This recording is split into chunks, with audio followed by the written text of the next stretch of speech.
नमस्कार, स्वागत है आपका वक्त इंडिया में। मैं हूं राजन वैद। ये सब जानते हैं कि पिछले 3 दशकों में जो है मिलिटेंसी से यहाँ पे कितने पुलिस के जवानों ने शहादत दी है जम्मू कश्मीर में। लेकिन ऐसे में जो तंजीम, जो होम गार्ड्स जो थे, उन्होंने भी शाना बशाना अपना योगदान दिया और मिलिटेंसी को दबाने में, ख़त्म करने में जम्मू कश्मीर पुलिस का साथ दिया और अपनी शहादत भी दी।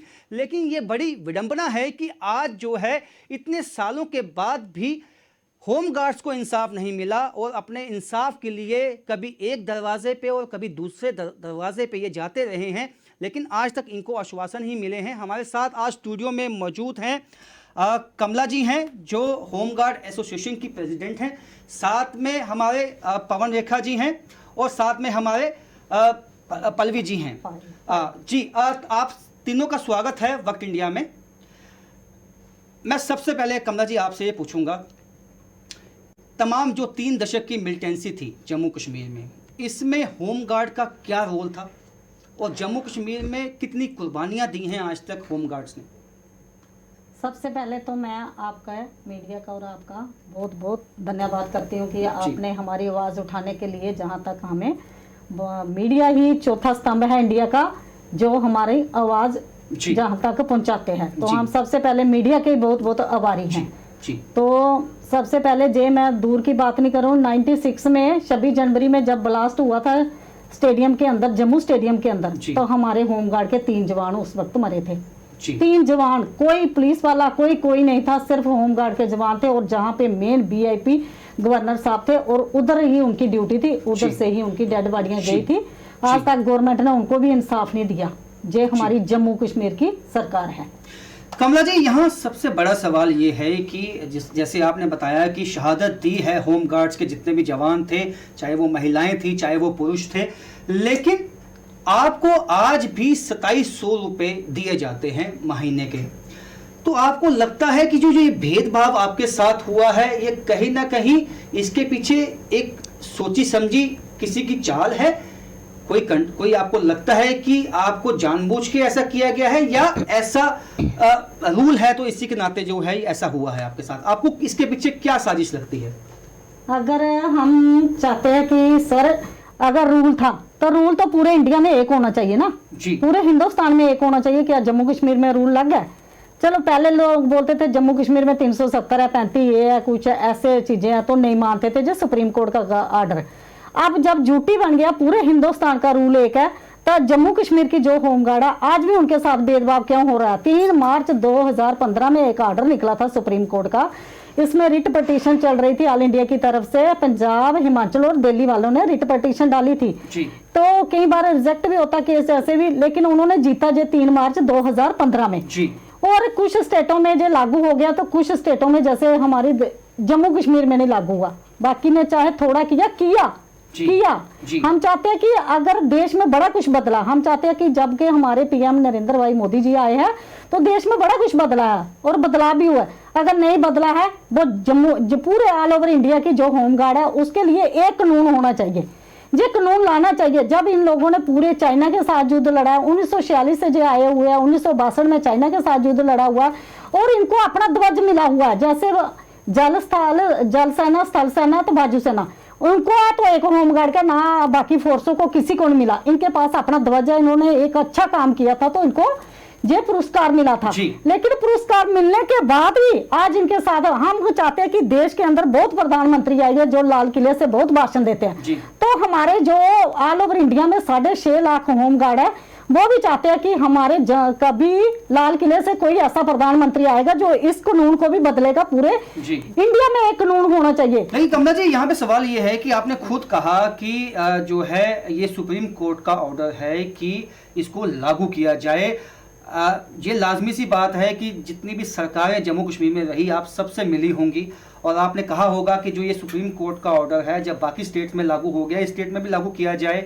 क्या वजह है, क्यों नहीं लागू हो पाया यहाँ पे? क्योंकि अब तो बीजेपी को भी यहाँ पे काफी वक्त हो गया जम्मू कश्मीर में, तो केंद्र में भी बीजेपी की सरकार है। आपने कहा आपको उम्मीदें हैं जो है प्राइम मिनिस्टर से, तो अब तक जब आप मिली हैं बीजेपी के लीडरों से भी मिली होंगी, तो क्या आपको क्या वजह क्या लगती है, अभी भी क्यों नहीं काम हुआ आपका? हम चाहते हैं कि सरकार, चाहे जितनी भी सरकारें आई हमारे लिए तो सभी एक जैसी आई है जी। हम पर्सनल किसी को नहीं टार्गेट करेंगे, जितनी भी सरकारें आई हमारे लिए कोई भी नहीं। जम्मू कश्मीर में जितनी सरकार तो वो कहना कि उन्होंने आपकी अनदेखी की है जी। तो हम चाहते हैं कि जब एक सुप्रीम कोर्ट का ऑर्डर था, उसके बाद हमने हाई कोर्ट में भी वही ऑर्डर लगा के रिट किया, हाई कोर्ट का ऑर्डर भी मिला, तो हर चीज की इस ऑर्डर को इम्प्लीमेंट किया जाए जी। तो इन्होंने नहीं किया। अभी मैं 28 फरवरी को 2002 में ही, और जयकृष्ण रेड्डी जी हमारे MOS होम मिनिस्टर है, जो यूपी के इंचार्ज है जम्मू कश्मीर के स्पेशल, हमने अमित शाह जी को लेटर डाला था, उनकी परमिशन थी, लेकिन उस वक्त जो ट्रंप जी आए थे दिल्ली में तो हमें उन्होंने उनके पास भेज दिया। तो हम उनसे मिले हैं, तो मिलने के बाद उन्होंने बाकायदा लेटर निकाला हमारे चीफ सेक्रेटरी को, ये मेरे पास लेटर की कॉपी है जी, ये लेटर निकाला उन्होंने जी, ये लेटर निकाला चीफ सेक्रेटरी को कि आप इसको इम्प्लीमेंट किया जाए, इसको इम्प्लीमेंट किया जाए। लेकिन आज कितने महीने हो गया इसको इम्प्लीमेंट नहीं किया गया। हम चाहते हैं वो कौन से ब्यूरोक्रेट्स है, कौन सी लॉबी बैठी हुई है, और हमारा डिपार्टमेंट तो हमारे फेवर में कभी देता ही नहीं है। अभी उन्होंने, मैं गवर्नर साहब को भी मिली 28 मई को, तो उन्होंने 10 दिन का रिपोर्ट, वो भी लेटर है मेरे पास है जी, हाँ, उसमें 10 दिन का टाइम दिया गया, उन्होंने बोला पॉजिटिव रिपोर्ट, वो तो गवर्नर साहब का काम है लिखना। होम मिनिस्ट्री से भी ये हिदायत दी गई स्टेट को कि आप इसको लागू कीजिए, लेकिन लागू नहीं हुआ। मेरा सवाल आपसे है, कामकाज आपका भी वैसा है जैसा एक आम जो पुलिसकर्मी स्टेट का है वो करता है, या डिफरेंट काम है? आप काम सेम करते हैं?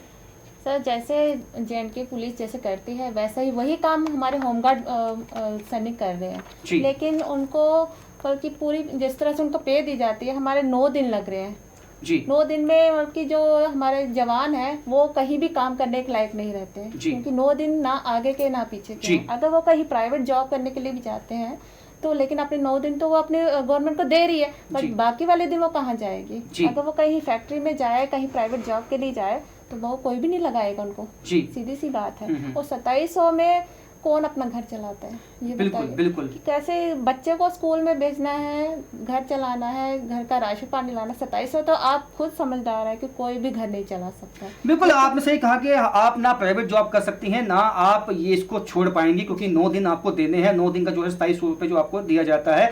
लेकिन आप बाकी पुलिसकर्मियों के साथ जो है वैसा ही काम करती हैं, वैसा ही रिस्क आपको भी है जो रिस्क उसको है। अगर आतंकवादी की गोली आएगी वो आपको भी लग सकती है, एक जो रेगुलर पुलिसकर्मी है। लेकिन डिस्पैरिटी कहाँ है? इंश्योरेंस आपको मिलता है या बाकी जो अलाउंसेस हैं वो मिलते हैं क्या आपको? सर, ऐसा तो कुछ भी नहीं है हमारे लिए। सर, सिर्फ यही है कि सिर्फ हम 9 दिन उनको लिए प्रेजेंट रहना चाहिए, बस वही लगेंगे, या हमारे साल में जो क्या बोलते हैं ट्रेनिंग के लिए ट्रेनिंग करते हैं, बस उसी में लगता है, और कुछ भी हमें नहीं दे रहे इसके अलावा हमें। पवन जी, आपसे मेरा सवाल है कि जब भी VVIP कोई मूवमेंट होती है या कोई ऐसा हम कहते हैं रैलीज होती हैं, होम गार्ड्स को वहाँ तैनात किया जाता है, सुबह से लेकर शाम तक किया जाता है, अपनी फैमिली को छोड़कर वो जाते हैं वहाँ पे।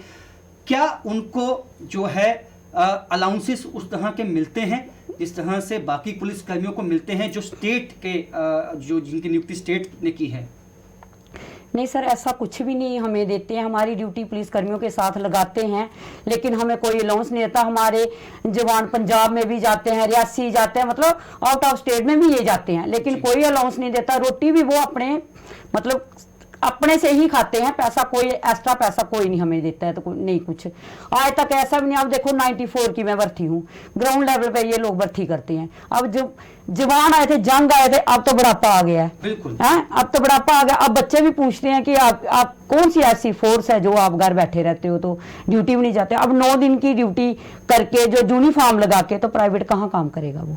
काम देता। ट्रेनिंग कमला जी, ट्रेनिंग आपकी सेम होती है? जैसे उनकी ट्रेनिंग होती है पुलिसकर्मियों की, आपकी ट्रेनिंग भी सेम होती है? हाँ, हम सारी ट्रेनिंग करते हैं। जैसे टर्न आउट हो गया, वेपन ट्रेनिंग होगी, जैसे SDRF की ट्रेनिंग होती है, डिजास्टर कहीं भी आता है, भूकंप कहीं भी कोई भी चीज़ आती है वो हम पूरी ट्रेनिंग करते हैं। और जो इनका होता है कि राइटिंग में भी कुछ भी जो टेस्ट होते हैं वो सारे होते हैं।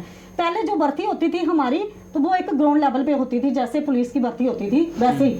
अब हमें देखो कोविड-19 आया है, तो इसमें पता नहीं इनको क्या हो गया कि जो दिल्ली तक दौड़ रहे हैं, लड़ रहे हैं। जितने हमारे ऑफिसर हैं, मैं सामने बोलूंगी कि इन्होंने अपने अपने रिश्तेदारों को उनको लगाया कि इनको कुछ पता होगा ना कि चल रहा है। अब देखो कहीं इन्होंने ना उनके फॉर्म लगाए, ना उनको कैसे भर्ती हुआ गया। जो गवर्नमेंट को इसका संज्ञान लेना चाहिए। मैं अपने गवर्नर साहब, लेफ्टिनेंट गवर्नर साहब से भी रिक्वेस्ट करती हूँ, अपने डीजी साहब से, होम सेक्रेटरी से अपील करती हूँ कि इसकी इंक्वायरी होनी चाहिए। पहले जब भर्ती होती थी फॉर्म लगते थे, नोटिफिकेशन निकलता था, ग्राउंड पास होती थी, मेडिकल होता था, जैसे परमानेंट मुलाजिम का होता था। आज कौन सा रूल आ गया कि कोविड-19 चल रहा है, लॉकडाउन चल रहा है, तो अब मैंने सुना कि 45 बंदों का ऑर्डर तो उन्होंने जम्मू में किया है, बाकी लोगों का वो किस बेस पे हो रहा है, क्यों हो रहा है? अगर हमारा कुछ नहीं किया तो उनका क्यों कर रहे हैं, क्या रीजन है इसमें, क्या है?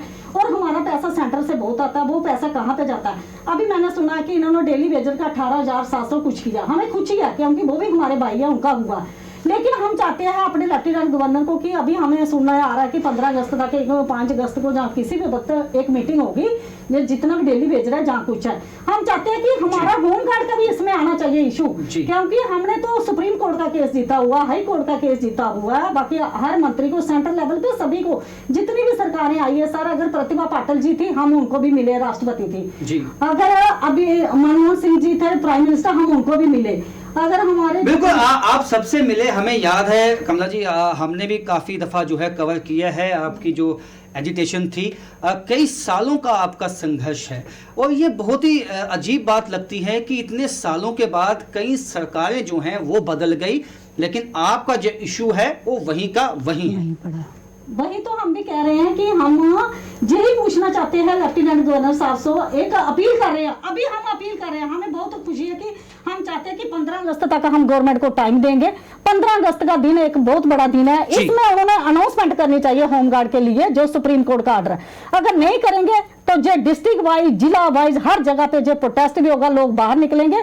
अगर कोविड-19 ठीक हो जाता है अगर, तो मैं पूरे इंडिया को लेके हम पीएम के ऑफिस के आगे धरना देंगे, चाहे कोठी पे देंगे, जो हमारा वादा है, चाहे हम नौकरी बाद में छोड़ेंगे, सब कुछ छोड़ेंगे, लेकिन इसके लिए हमें जहां तक जाना पड़ेगा जाएंगे, कि इंसाफ लगाएंगे। हम पीएम से बहुत, अमित शाह से एक उम्मीद करते हैं कि भी इसकी भी सीबीआई इंक्वायरी करें कि J&K में होमगार्ड को कितना पैसा जाता है, वो पैसा कहां पे जाता है, इनको क्यों नहीं मिल रहा है। जो ऑफिसर हमारी सपोर्ट करेगा ना उसको, देखो दिलबाग सिंह सर आया, वो उन्होंने बहुत हमारा एक अच्छा प्रपोजल बनाया गवर्नमेंट तक, जैसे वो प्रपोजल लेके जाते हैं बाहर आते हैं तो उनकी ट्रांसफर। अभी मैं बीके सिंह साहब को मिली थी 7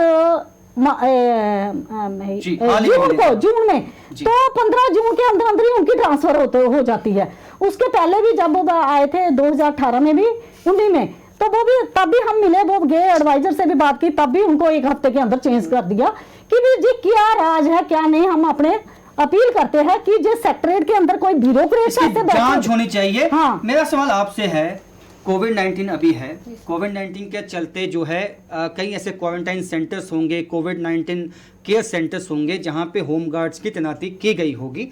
रिस्क जोन आपके लिए भी उतना है जो एक रेगुलर जो है एक पुलिसकर्मी के लिए है। क्या वहां पे जो है आपको लगता है कि पहले तो ये बताइए कि कोविड-19 के चलते होम गार्ड्स का क्या योगदान है अभी तक, और जो वहां भी क्या डिस्पैरिटी है आपके साथ? सर कोविड-19 में तो अभी हमारे जवान सब जगह लगे हुए हैं, जो अपनी उनकी ड्यूटी है वो सब जगह अपनी अपनी जगह पे दे रहे हैं अपनी डिस्ट्रिक्ट में जी। बट कोई भी उन्होंने कोई इंश्योरेंस रखा जिस तरह से बाकी वाले गवर्नमेंट एम्प्लॉयज को मिल रहा है, हम लोगों को कुछ भी ऐसा नहीं मिल रहा है जी। मास्क और पीपीई किट कुछ मिलता है जो ऐसे कोविड केयर सेंटर में? कुछ भी नहीं सर, मास्क तक नहीं मिलते? मास्क तक नहीं मिला, 10 रुपए का एक मास्क है वो तक नहीं हमारी गवर्नमेंट हमें दे रही है, बाकी तो आप छोड़ ही दीजिए, एक मास्क तक नहीं मिलता। पवन जी आप भी कहीं क्वारंटाइन सेंटर में आपकी तैनाती हुई होगी, क्या वहां मास्क भी नहीं दिया जाता? तो ऐसे में अगर कोई कोविड-19 पॉजिटिव संक्रमित के अगर उसके संपर्क में आता है, आपका जो रिस्क है वो काफी ज्यादा है क्वारंटाइन सेंटर में, तो ऐसे में आपकी तरफ से मांग की गई थी क्या मास्क तो कम से कम दिए जाए? ना कुछ नहीं, हमें तो ऐसे अनदेखा ही कर देते हैं वो। जैसे परमानेंट मुलाजिम जो है हमारे साथ ड्यूटी करता है, हम वहां ही खड़े रहेंगे, वो फिर भी चाय पीने जाएगा, खाना खाने जाएगा, लेकिन हमारी मैडम ने इसने 2 महीने ड्यूटी दी है पूरी सिटी में, पूरी जितनी भी सिटी जम्मू की है, यहाँ मैंने नहीं देखा इसको कि कहीं मास्क किसी ने दिया होगा, जहाँ किसी ने ग्लव्स दिए होंगे, जहाँ किसी ने कुछ दिया होगा। पूरे 2 महीने इन्होंने ड्यूटी की, हमने तो चलो कम की होगी, लेकिन इस मैडम ने पूरी शाना बेशाना हर सब इंस्पेक्टर के साथ, हर डीसी के साथ, मैजिस्ट्रेट के साथ, सर एक एक गली में ये गई है, लेकिन हमें कुछ नहीं मिला, कोई इंश्योरेंस नहीं हमारा, कोई कुछ नहीं, हमें तो ऐसे ही अनदेखा करते हैं। अब जैसे 2019 में हमने जैसे हक के लिए लड़ते हैं, 2019 में हमने एक रैली निकाली थी रैली निकाली और तो कुछ ये कर नहीं सकते, परमानेंट कर नहीं सकते, लगा ये सकते नहीं, बोलते कि ऊपर से हमें यानी अपने लेवल पे ये लगा लेंगे। तो 2019 में हमने रैली निकाली थी, फरवरी में शायद, तो इन्होंने मुझे मतलब 2 लड़कियों को डिसंगेज कर दिया, एक मैं थी एक गीता शर्मा थी, डिसंगेज कर दिया। उसका ऑर्डर 1 महीने के अंदर 15-20 दिन के अंदर हो गया। अब उसके साथ मैं भी थी, पर मेरा ऑर्डर 1.5 साल हो गया, मैं दर की ठोकरें खाई मैंने। हर पिक एंड चूज पॉलिसी है, इतना सुतेलापन क्यों? वही ना, हम अगर अपना राइट्स मांगते हैं ना, जे हमारे खिलाफ एक्शन लेते हैं। जैसे इन्होंने मैम ने बोला 30 जनवरी को 2019 को हमने उधर रैली निकाली, गवर्नर हाउस के सत्यपाल मलिक जी थे, हम उनको मिलने गए हैं। हम मिलके आते हैं, इतने में हमारे एडीजी मुनीर खान साहब थे, उन्होंने फटाफट निकाला। जहाँ तो आप कोई अकेले थोड़े धरने पे तो 500 लोग थे, 400 लोग थे, 300 थे, जितने भी थे, आपने सभी को निकालना चाहिए। ये क्या रीजन है? हम अपना राइट है, आप बोलते हो वॉलंटियर, अगर हम वॉलंटियर अपनी मर्जी से आए, अपनी मर्जी से जाएं, आप हम ड्यूटी नहीं जाते, आप हमारी एब्सेंट लगाते हो, आप हमारे पैसे काटते हो, तो फिर हम वॉलंटियर किस चीज के? फिर तो हमारी मर्जी है, किसी को थप्पड़ मारा जो मर्जी मारा, फिर हमारे पे हक क्यों चलाते हैं? मुझे यहाँ बताएं कमला जी, यहाँ आप सिविल डिफेंस के साथ भी शाना बशाना आप काम करते हैं, कभी भी डिजास्टर हो जाता है कहीं पे या सैलाब आ जाता है, वहाँ भी जो है होमगार्ड्स की तैनाती की जाती है। ऐसे में जब सैलाब जम्मू कश्मीर में आया था या यहाँ पे जब अर्थक्वेक आया था, तो उस वक्त भी क्या होमगार्ड्स का रोल था वहाँ पे? हाँ, बहुत था। लखनपुर से लेकर श्रीनगर तक पड़ा में, और श्रीनगर में हमारे जवानों ने इतना काम किया डिजास्टर। अभी भी देखो अमरनाथ यात्रा नहीं है ना, लेकिन उनकी गांदरबल, बड़गाम, श्रीनगर की ड्यूटी उधर तक, जब तक कल छड़ी नहीं ना खत्म होगी तब तक उनकी ड्यूटी है। 5 अगस्त तक उनकी ड्यूटी लगी हुई है, चाहे कुछ भी होगा, वो 2 महीने से ऑलरेडी ड्यूटी कर रहे हैं। बाकी परमानेंट मुलाजिम जो हमारे साथ 3000 रोज का लेता होगा ना, वो घर में सोया होता, रात को सोया होगा पी के जी। तो जो बेचारा ईमानदार है ना, इनको चाहिए आपको निकाल देंगे, इनके ऊपर वो भी अपना हुक्म चलाते हैं। क्यों चलाते हैं? क्यों सुतेलापन है? अगर हम चाहते हैं कितनी डिस्पैरिटी है जो इसमें होमगार्ड में एक कांस्टेबल है और जो स्टेट पुलिस का एक कांस्टेबल है, आपको 2700 मिलता है, तो उसको कितना मिलता है? उसको ये जो पुराने कांस्टेबल है इस वक्त उनकी तो 1-1 लाख से ऊपर है, 80,000 है एक। सर मैं आपसे रिक्वेस्ट करती हूँ, अगर एक अजीब बात लगती है कि 80,000 रुपए और 2700 रुपए, लेकिन काम वही करना है, एक समान काम करना है। तो मतलब कितनी बड़ी ये जो है डिस्पैरिटी जो है आपको देखने को कहीं और मिलेगी नहीं, कि एक काम है, रिस्क भी उतना है, टाइम भी उतना देना है, एनर्जी भी उतनी देनी है, लेकिन एक को जो है 80,000 तक तनख्वाह दी जाती है और एक को केवल 2700 रुपये महीना, जो मजाक लगता है अपने आप में। कलमा जी, अब कितने साल हो गए आपको होमगार्ड्स में? मैं भी सर 96 से आई थी, तो अभी तक इन्होंने हमारा 1 रुपए का इंश्योरेंस 96 से अब तक आपको कितने साल हो गए? लगभग जो है 25-26 साल हो गए। 24-25 साल आपको हो गए हैं। 24-25 साल आपको हो गए और एजुटेशन करते हुए भी हम, मुझे याद है कि आपको इतनी देर हो गई है, इतना ही टाइम हो गया है। तो इस दौरान में आप कई अफसर आए, कई अफसर चले गए, सबसे मिले होंगे, तो अभी आपको अभी भी उम्मीद है कि कोई सुनवाई होगी, जस्टिस होगा?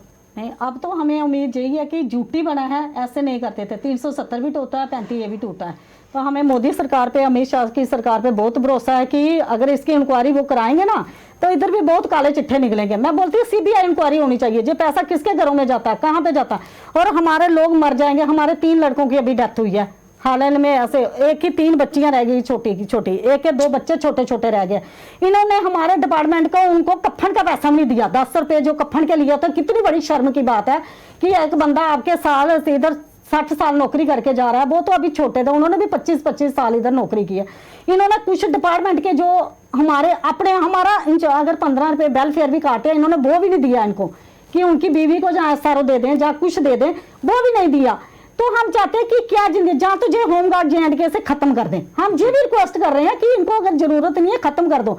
अगर आप शाना बशाना, जैसे थानों में ड्यूटी होती है, हर जगह पे जो पुलिस कांस्टेबल ड्यूटी करता है वही होमगार्ड के जवान करते हैं, वही यूनिफॉर्म डालते हैं। अगर वो यूनिफॉर्म डालते हैं, जे भी यूनिफॉर्म डालते हैं।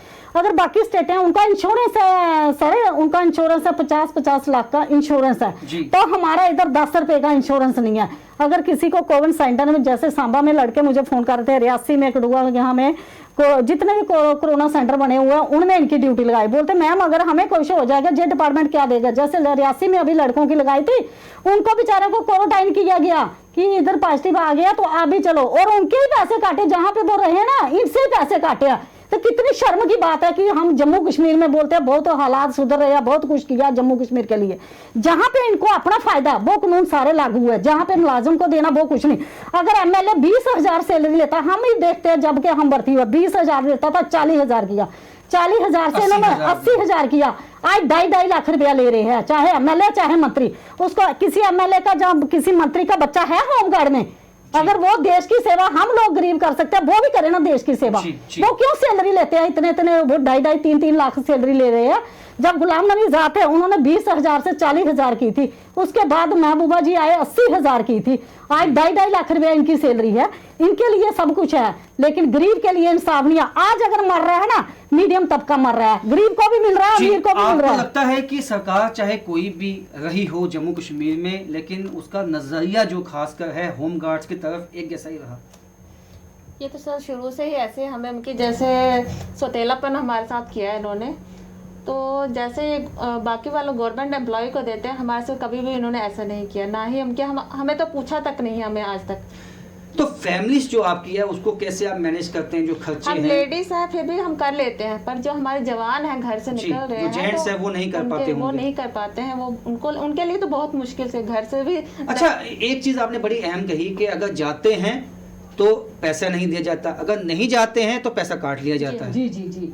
तो आपको लगता है कि ना आप आगे जाने के लायक हैं ना पीछे जाने के लायक हैं? हाँ जी। ना इसको खत्म किया जाता है, ना इसको एक स्थायी रूप से इसको मतलब इसको ऐसा बनाया जाता है कि इनको भी इनके हक मिले, ताकि ये भी अच्छे ढंग से काम करें, क्योंकि लाजमी सी बात है। जी भी नहीं इनको कह रहे कि आप इनको परमानेंट करें, हम बोलते हैं रेगुलर, हम रेगुलराइजेशन नहीं बोल रहे हैं, रेगुलर ड्यूटी मांग रहे हैं इनसे, रेगुलर ड्यूटी मांग रहे हैं कि हमारा भी कुछ हद, अगर पूरी उम्र हमने पूरी जवानी इनको दे दी है। अब हमारे जब आए तो बाल काले थे, तो अब सफेद हो रहे हैं, तो वो पूरी जवानी हमने इनको दिया। अब तो टांगों में इतना जोर में रहा कि हम इधर से मुलजिम लेके सर दिल्ली तक जाते हैं, कहीं आउट ऑफ डिस्ट्रिक्ट भी जाते हैं मुलजिम लेके, हम वही ड्यूटी करते हैं, कोर्ट ड्यूटी हम करते हैं, जो भी ड्यूटी, हज ड्यूटी, यात्रा ड्यूटी, हमारे जवान बहुत। एक बार मैं सबसे पहले आपको कहूंगी कि मैं तो बोलती कि गवर्नमेंट को होमगार्ड के जवानों को सल्यूट करना चाहिए सबसे पहले। अगर इतनी मिलिटेंसी थी ना, मेरा आज तक 4300 में से कोई जवान गवर्नमेंट बताए, श्रीनगर, डोडा, भद्रवाह, जहां पे भी इतनी मिलिटेंसी है, कोई हमारा होमगार्ड का जवान मिलिटेंसी नहीं बना, ना उसने हथियार उठाए। लेकिन सरकार उनको हक देती है जो हथियार उठाता है। मिलिटेंटों को उन्होंने बहुत फायदे दिया, उनके परिवारों के लिए भी बहुत कुछ किया, लेकिन आज नहीं दिया तो होमगार्ड के जवानों को कुछ नहीं दिया। मैं बोलती हूँ कि इनको गवर्नमेंट को इतनी शर्म आनी चाहिए कि हम इनके परिवार के लिए जहाँ किसके लिए क्या, हमारे मोदी जी बोलते हैं बेटी पढ़ाओ बेटी लिखाओ, ये भी बेटियां हैं ना किसी की, digital India, make in India. आज मैं बोलती हूँ कि हम गवर्नर साहब को जहाँ उनको कब मिले थे, आज तक इनके लेटर नहीं लिखा। वो कौन सा डिजिटल इंडिया, मुझे कोई लेटर थोड़ा, पुराना जमाना था लेटर लिखेंगे तो 2-4 महीने के बाद पहुंचेगा। आजकल फैक्स सिस्टम है, 2 मिनट में जो भी कार्रवाई होती है। मंशा होनी चाहिए काम करने की। अब आपने तमाम जो है बातें रखी हैं, अंत में चलते चलते सरकार को क्या कहना चाहेंगी इस मंच से? मैं एक आपके मीडिया के द्वारा सर बहुत यही अपील करूंगी अपनी सरकार से, चाहे संक्षेप में बताइए कि क्या चाहिए, कि आप सीधे सरकार से क्या कहना चाहेंगे? हम सरकार से एक ही हाथ जोड़ के अपील करेंगे कि लेफ्टिनेंट गवर्नर साहब से जो आप दिल्ली वेजरों का कर रहे हैं उसमें होमगार्ड का भी रखा जाए, और होमगार्ड जवानों को रेगुलर ड्यूटी दी जाए, और जो उनका सुप्रीम कोर्ट का ऑर्डर है कम से कम उनको 30,000 से नीचे सैलरी नहीं दी जाए, नहीं तो इनको 50-50 लाख रुपया दे तो हम लोग घरों में जाएंगे, हमें कोई जरूरत नहीं इनकी भर्ती की। आपका क्या मैसेज होगा सरकार को?